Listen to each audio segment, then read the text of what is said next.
আসসালামু আলাইকুম। আজ দেখাবো লাচ্ছি। আমি এখানে 500 গ্রাম টক দই নিয়েছি। টক দই নিয়ে এখানে আমি এই ডাল ঘুটনি দিয়ে এরকম আমি একটু ঘুরতে হবে, না হলে একটু দানা দানা থাকবে। দানা দানা থাকলে লাচ্ছিটা খেতে ভালো লাগবে না। একটু সময় নিয়ে এটা একটু ঘুরতে হবে। একদম মিহি দানা দানা যদি থাকে তাহলে আবার আপনারা এটা ঘুটবেন। একটু ভালো করে এটা ঘুটে নিতে হবে। খেতে কিন্তু খুব এই যেভাবে দেখেন একদম একদম একটু দানা একদম মিহি হয়ে গেছে দুইটা। আমি এখানে 2 টেবিল চামচ চিনি দিয়েছি 500 গ্রামের টক দই সাথে। আবার চিনি দিয়ে আবার একটু আমি ঘুটে নিয়েছি।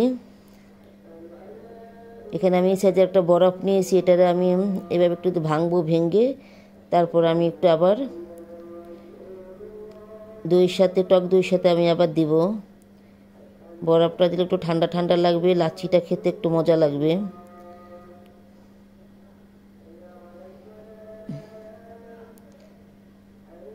একটু মেশিনে দিলে ব্লেন্ডার করলে এটা ভালো লাগতো না। আমি একটু ঘন করে, আমি কোনো পানি দিই না টক দইয়ের সাথে, আমি এইভাবে একটু ঘন করেই লাচ্ছিটা বানাবো। এখানে আমি চা চামচের থেকে সামান্য একটু পরিমাণ সুগ্রান একটু এলাচ গুঁড়া দিয়েছি। আর একটু সামান্য পরিমাণ একটু এই দেখেন একটু কেওড়ার জল দিয়েছি।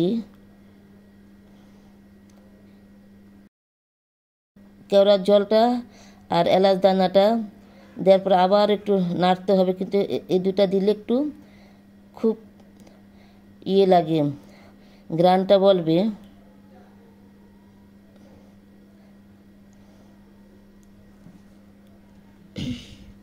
এটা খেতে কিন্তু খুব মজা লাগে। আপনারা এভাবে একটু ঘন করে এভাবে লাচ্ছিটা বানিয়ে নেবেন, ভাল লাগবে খেতে কিন্তু।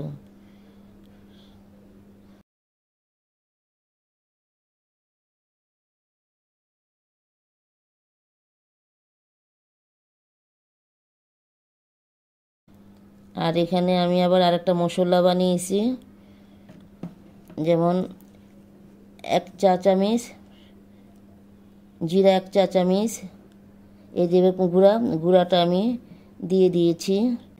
1 চা চামচ জিরা, সাদা লবণ 1/2 চা চামচ, চাট মশলা 1/2 চা চামচ, বিট লবণ 1 চা চামচ। এভাবে দিয়ে আমি মেশিনে গুঁড়া করে নিয়েছি। দিয়ে দিয়েছি। এটা খেতে কিন্তু খুব মজা। আল্লাহ হাফেজ।